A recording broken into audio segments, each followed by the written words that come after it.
آج کے کلام کا ہمارا مضمون ہے حبقوق کی کتاب میں 5 افسوس۔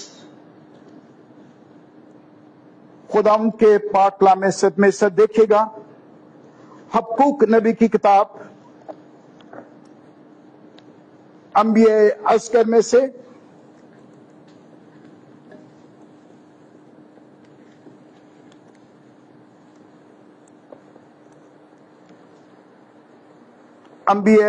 حبقوق کی کتاب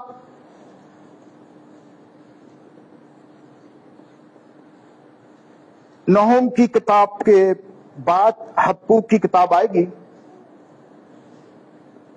میرے پاس پیج نمبر 1125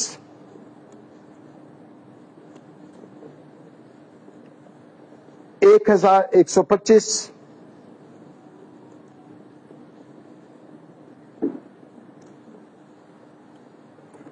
آج کے اس کلام نے پچھلے تقریباً 2 ہفتوں سے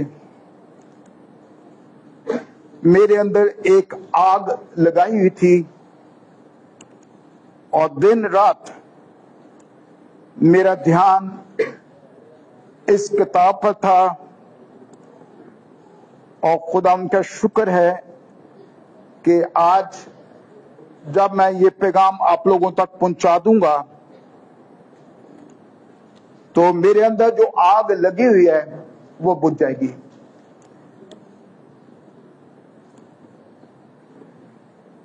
میں نے آغاز میں تھوڑا سا کلام سے ہٹ کے یہ بات کرنا چاہتا ہوں آپ لوگوں کے علم کے لیے۔ میں نے آغاز میں بولا ہے کہ حبقوق کی کتاب انبیاء اصغر میں سے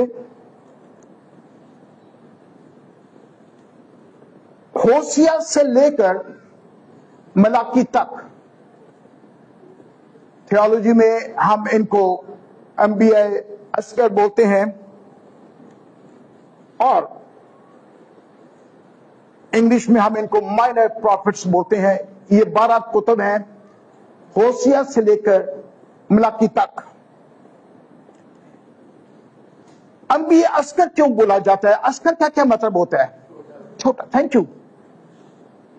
اصغر کا مطلب ہے چھوٹا، اور اکبر کا مطلب ہے بڑا، یعنی کہ یسایہ، یرمیا، حزقیل، دانیل، ہم ان کو میجر پروفٹس بولتے ہیں، انبیاء اکبر بولتے ہیں، لیکن ہوشیہ سے آگے ملاکی تک 12 کتب جو سی ہیں ہم ان کو انبیاء اصغر بولتے ہیں، مائنر پروفٹس بولتے ہیں۔ اب اس کا ہرگز یہ مطلب نہیں ہے کہ یہ جو 12 کتب ہیں انبیاء اصغر جن کو ہم بولتے ہیں، شاید یہ نبی چھوٹے تھے۔ ہرگز ایسی بات نہیں ہے۔ نبی کوئی بھی چھوٹا بڑا نہیں ہوتا، اس لیے ان کو مائنر پروفٹس بولا جاتا ہے، انبیاء اصغر بولا جاتا ہے، کہ ان کی نبوت کی کتاب جو سی ہیں وہ چھوٹی ہیں۔ اس لیے ہمیشہ اس بات کو ذہن میں یاد رکھیے گا۔ اب جیسے آج ہم حبقوق کی کتاب میں سے دوسرے باب کا مطالعہ کریں گے، اور حبقوق کی کتاب میں ٹوٹل 3 چیپٹرز ہیں، اور اس میں 56 ورسز ہیں۔ اس کتاب میں حبقوق خداوند سے شکوہ کرتے ہوئے نظر آتا ہے، شکایت کرتے ہوئے نظر آتا ہے۔ شکوہ اور شکایت کس کے لیے؟ ملک بابر کے لیے، اور اس کے بادشاہ کے لیے، نبوکت نظر بادشاہ کے لیے۔ اور آپ میں سے تقریباً سبھی لوگ اس بات سے واقف ہوں گے، اس وقت بابل کی حکومت جو سی تھی، جابر، ظالم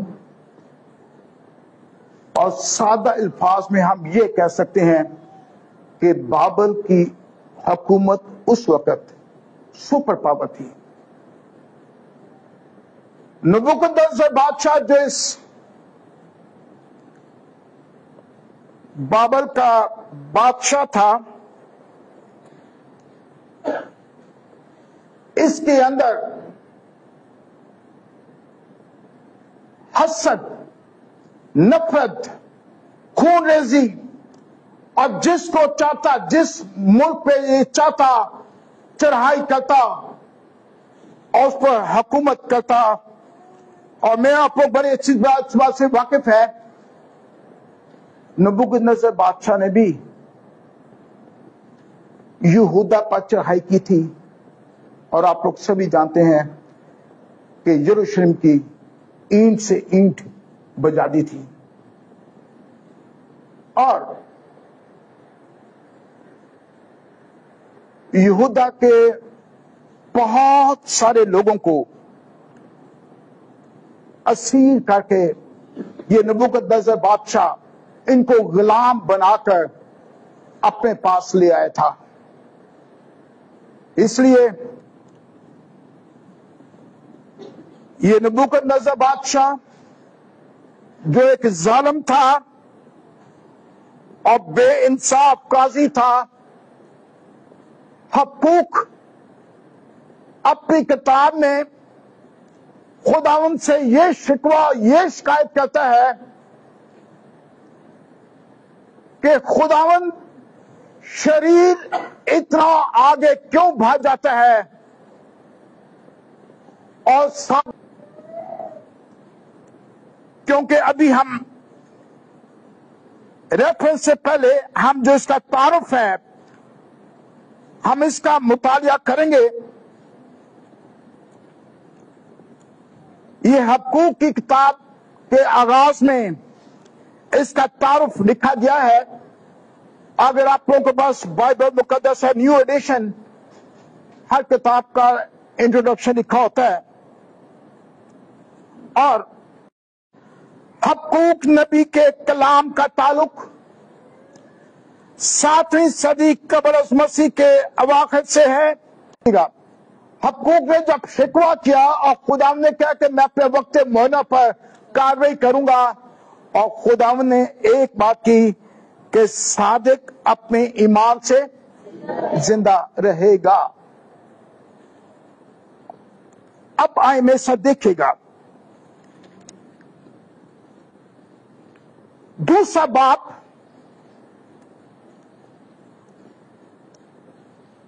پورے چیپٹر کی ہم تلاوت کریں گے، کیونکہ اس باب کے اندر حقوق ان تمام باتوں کا ذکر کرتا ہے جو نبوکدنصر بادشاہ کی زندگیوں میں تھی، اور حقوق ان پر افسوس کرتا ہے. اور آج ہم آخر میں یہ بھی آج اس بات پر بھی دیکھیں گے کہ خداوند نے اپنے وقت معینہ پر کارروائی کی، اور اس کا نتیجہ نبوکدنصر بادشاہ کا رزلٹ کیا نکلا. آئے میں سب خداوند کے پاک کلام میں سے دیکھے گا. پہلی آیت سے میں خداوند کے پاک کلام میں سے تلاوت کروں گا. خداوند کے پاک کلام میں یوں مرقوم ہے، میں اپنی دیدگاہ پر کھڑا رہوں گا اور برج پر چڑھ کر انتظار کروں گا کہ وہ مجھ سے کیا کہتا ہے، میں اپنی فریاد کی بابت کیا جواب دوں. دوسری آیت، تب خداوند نے مجھے جواب دیا اور فرمایا کہ رویا کو تختیوں پر ایسی صفائی سے لکھ کہ لوگ دوڑتے ہوئے بھی پڑھ سکیں، کیونکہ یہ رویا ایک مقرر وقت کے لیے ہے. یہ جلد وقوع میں آئے گی اور خطا نہ کرے گی، اگرچہ اس میں دیر ہو تو بھی اس کا منتظر ہے، کیونکہ یہ یقیناً وقوع میں آئے گی، تاخیر نہ کرے گی۔ دیکھ متکبر آدمی کا دل راست نہیں، لیکن صادق اپنے ایمان سے زندہ رہے گا۔ 5ویں آیت، بے شک متکبر آدمی میں کی مانند داغا باز ہے، وہ اپنے گھر میں نہیں رہتا، وہ پتار کی مانند اپنی ہوس میں بھرتا، وہ موت کی مانند ہے، کبھی آسودہ نہیں ہوتا، بلکہ سب قوموں کو اپنے پاس جمع کرتا ہے اور سب امتوں کو اپنے نزدیک فراہم کرتا ہے۔ کیا یہ سب اس پر مسل نہ لائیں گے اور تنزن نہ کہیں گے؟ اس پر افسوس جو اوروں کے مال سے مالدار ہوتا ہے، لیکن یہ کب تک؟ اور اس پر جو کثرت سے گروہ لیتا ہے، کیا وہ تجھے کھا جانے کو اچانک نہ اٹھیں گے اور تجھے مسترب کرنے کو بیدار نہ ہوں گے؟ تو ان کے لیے لوٹ نہ ہوگا، چونکہ تو نے بہت سی قوموں کو لوٹ لیا اور ملک اور شہر اور باشندوں میں خون ریزی اور ستم گیری کی ہے، اس لیے باقی ماندہ لوگ تجھے غارت کریں گے۔ 9ویں آیت، اس پر افسوس جو اپنے گھرانے کے لیے ناجائز نفع اٹھاتا ہے تاکہ اپنا آشیانہ بلندی پر بڑھائے، مصیبت سے محفوظ رہے۔ تو نے بہت سی امتوں کو برباد کر کے اپنے گھرانے کے لیے رسوائی حاصل کی ہے اور اپنی جان کا گناہگار ہوا، کیونکہ دیوار سے پتھر چڑھائیں گے اور چھت سے شتیر جواب دیں گے۔ 12ویں آیت، اس پر افسوس جو قصبہ کو خون ریزی سے اور شہر کو بدکرداری سے تعمیر کرتا ہے۔ کیا یہ رب الفاظ کی طرف سے نہیں کہ لوگوں کی محنت آگ کے لیے ہو اور قوموں کی مشقت بطالت کے لیے؟ کیونکہ جس طرح سمندر پانی سے بھر ہے، اسی طرح زمین خداوند کے جلال کے عرفان سے معمور ہوگی۔ اس پر افسوس جو اپنے ہمسایہ کو اپنے قہر کا جام پلا کر متوالا کرتا ہے تاکہ اس کو بے پردہ کرے۔ تو عزت کے عوض رسوائی سے بھر گیا، تو بھی پی کر اپنی نامفتونی ظاہر کر۔ خداوند کے دائنے ہاتھ کا پیالہ اپنے دور میں تجھ تک پہنچے گا اور رسوائی تیری شوکت کو ڈھانپے گی، چونکہ تو نے ملک اور شہر اور باشندوں میں خون ریزی اور ستم گیری کی ہے، اس لیے وہ زیادتی جو لبنان پر ہوئی اور وہ ہلاکت جس سے جانور ڈاگے تجھ پر آئے گی۔ کھودی ہوئی مورت سے کیا حاصل؟ اس کے بنانے والے نے اسے کھود کر بنایا۔ ڈھالی ہوئی مورت اور جھوٹ سکھانے والے سے کیا فائدہ کہ اس کا بنانے والا اس پر بھروسہ رکھتا ہے اور گونگے بتوں کو بناتا ہے۔ اس پر افسوس جو لکڑی سے کہتا ہے جاگ اور بے زبان پتھر کے ایک اٹھ، کیا وہ تعلیم دے سکتا ہے؟ دیکھ تو نے سونے چاندی سے مرا ہوا، لیکن اس پر مطلق دم نہیں، مگر خداوند اپنی مقدس ہیکل میں ہے، ساری زمین اس کے حضور میں خاموش رہے۔ خداوند کے پاک کلام کے پڑھے سنے جانے پر اس کی برکت ہو، آمین۔ جس طریقے سے آغاز میں ہم نے اس بات کو خداوند کے پاک کلام میں سے دیکھا ہے کہ نبوکدنضر بادشاہ ظالم، ظلم کرنے والا اور اپنی طاقت کے نشے میں، اپنے پیسے کے نشے میں اتنا زور آور تھا کہ جس کو چاہتا تھا وہ نیچے گرا دیتا تھا، اور اس سے اتنا تکبر اس کی زندگی میں آ چکا تھا۔ اس لیے خداوند نے نبوکدنضر بادشاہ کے تعلق سے کہا